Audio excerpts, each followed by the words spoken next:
This presentation will cover Understanding Food Principles and Preparation, Chapter 11, Cheese, presented by Darius Kamen, Aubrey Morris, and William Van Hook. Throughout this presentation, we will discuss what cheese is and classify different types of cheese. We will discuss the production and purchasing of cheese, preparation of various foods with cheese, and the storage of cheese. What is cheese, and how do we classify it? The FDA defines cheese as a product made from curd obtained from the milk of a cow or other animal by coagulating enzyme or acid, either with or without further treatment of the separate curd by heat or pressure, or by means of ripening ferments, special molds, or seasoning. There are over 2,000 varieties of cheese that can be made by removing variable amounts of moisture from the curd after the whey has been drained, and then treating the curd in a variety of ways. The nutritional content of cheese may vary depending on the type of cheese considered. However, primarily is a high-quality protein source containing all essential amino acids and boasting approximately 7 grams of protein per ounce. The fat content in cheese is a major determining factor in its texture and flavor. Smooth or lubricated texture of cheese is usually the result of a full-fat cheese.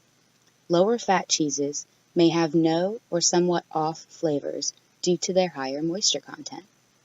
Cheese has approximately 9 grams of fat and about 25 milligrams of cholesterol per ounce.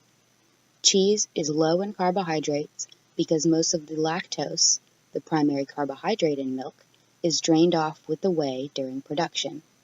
Although most water-soluble vitamins are drained off with the whey, the fat-soluble vitamins A and D remain in the curd of whole milk-based cheeses. Cheese is classified by many variables. These could be milk source, fermentation or ripening conditions, methods of pressing, sizing, or shaping. It may also be classified by the bacteria used during production, by appearance, packaging, or place of origin. Cheese production and purchasing. There are 4 basic steps in cheese production. These include milk selection, coagulation, curd treatment, and the curing and ripening process. The selection of milk in cheese production has the greatest influence on its classification. Any mammal's milk may be made into cheese. In the United States, the most commonly used is pasteurized cow's milk.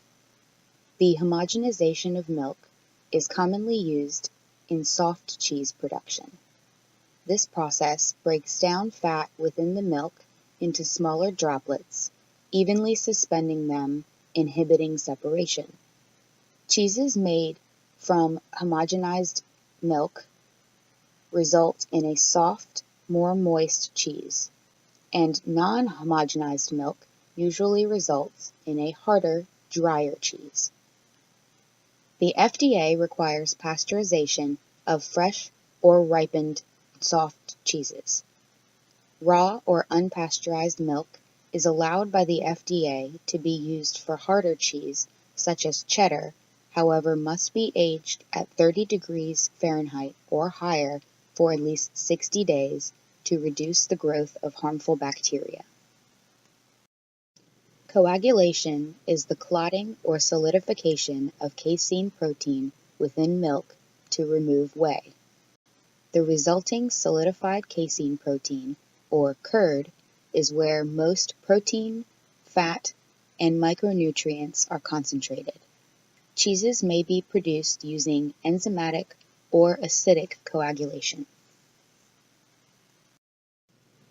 Enzymes used in coagulation may come from animal, plant, or microbial sources.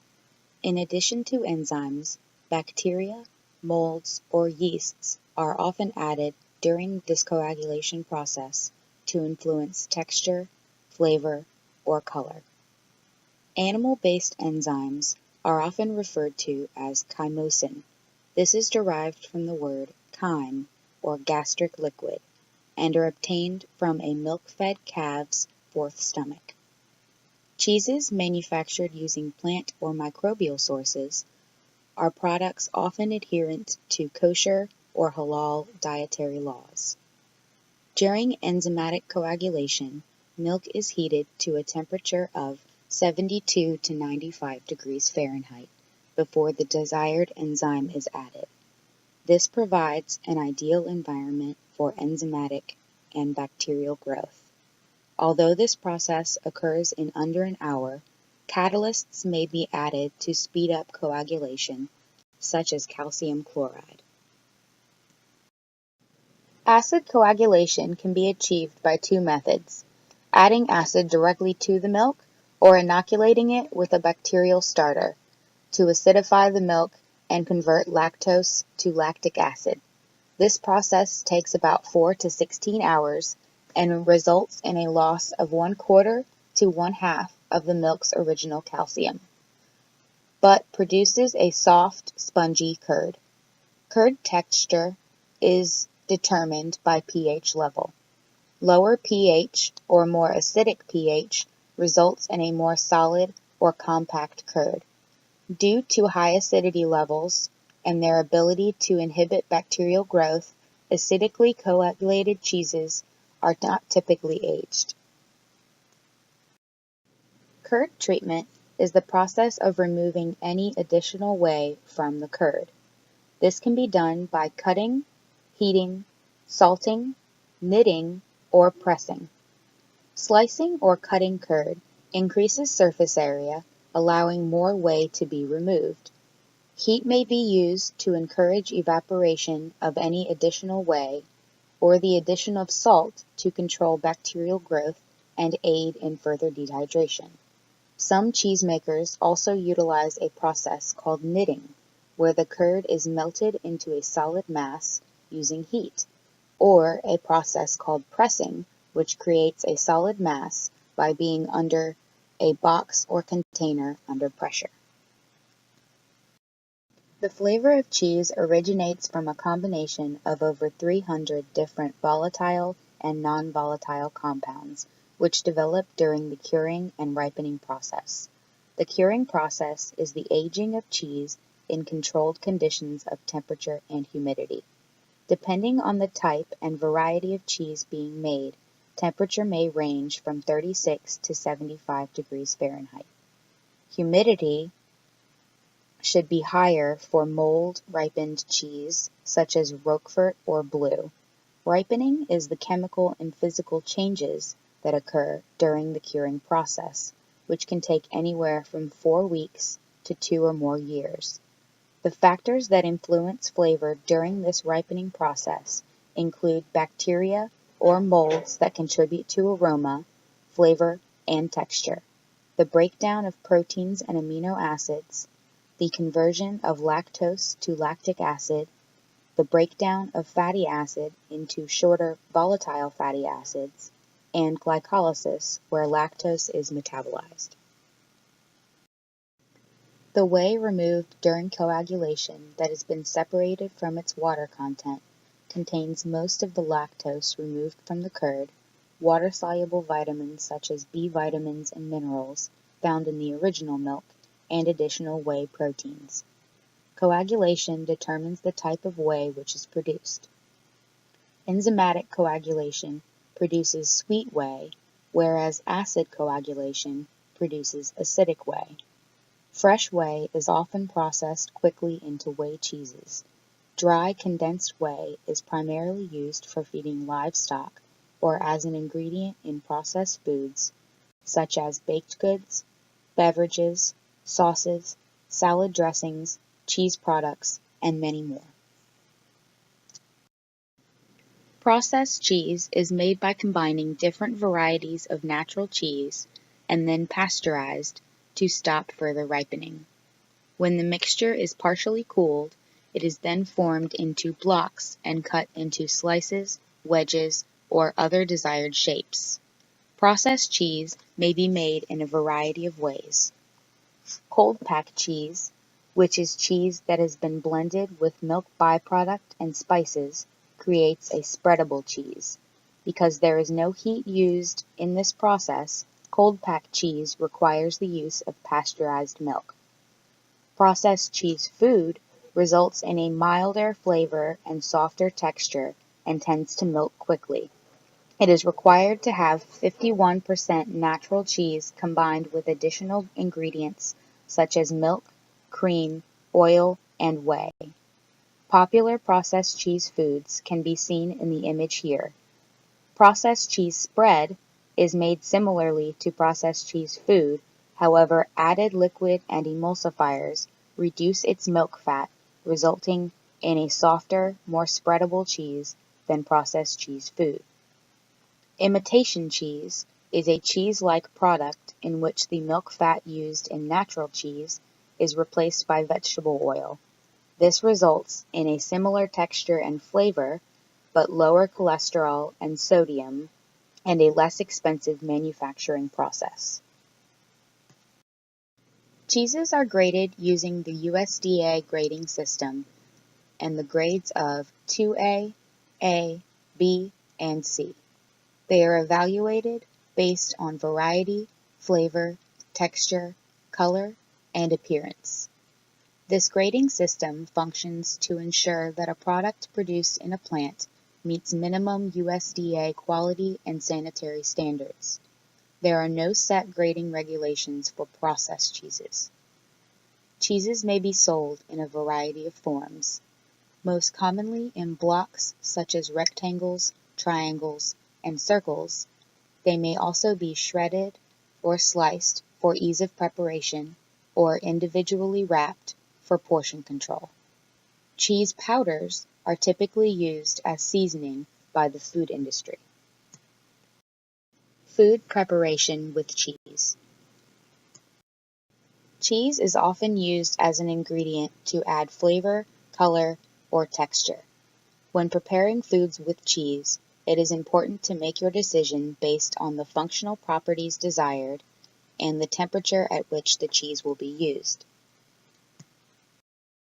The chemical composition of different cheeses determines their functional properties.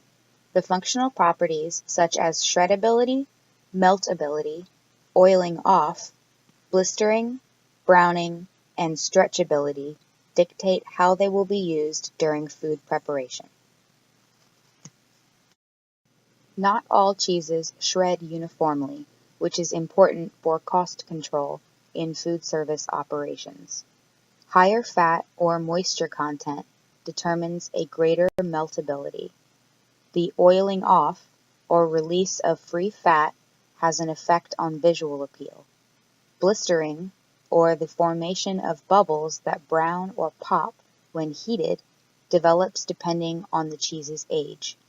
Well-aged cheeses will form larger blisters, and less aged cheeses will form numerous small blisters.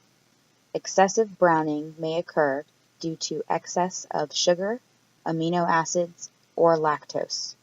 The stretchability of cheese may be determined by the concentration of calcium phosphate and protein network structure.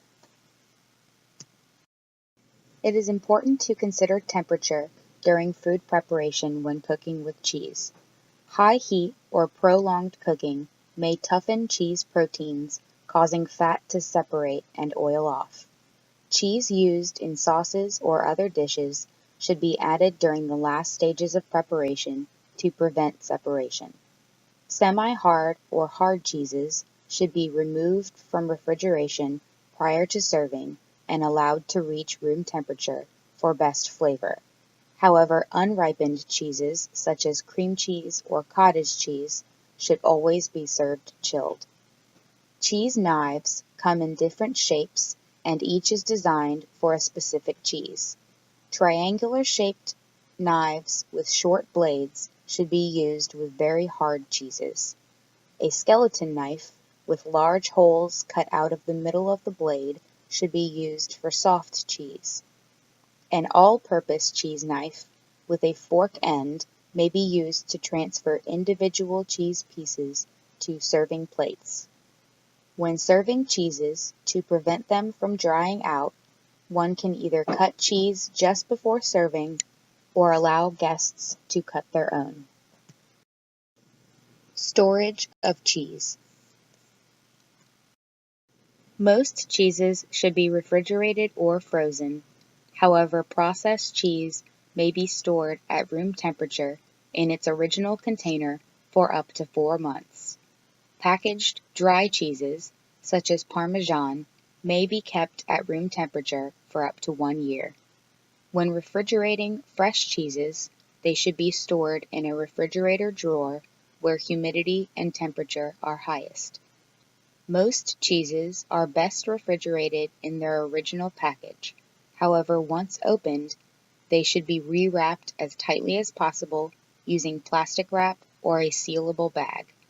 Strong-smelling cheese should be double wrapped. When freezing cheese, water content should be considered. Low water content cheese, such as cheddar or Parmesan, freeze best and can be stored for up to 12 months. The information provided in this slideshow was found in Understanding Food Principles and Preparation, 5th edition, and the photograph references listed here.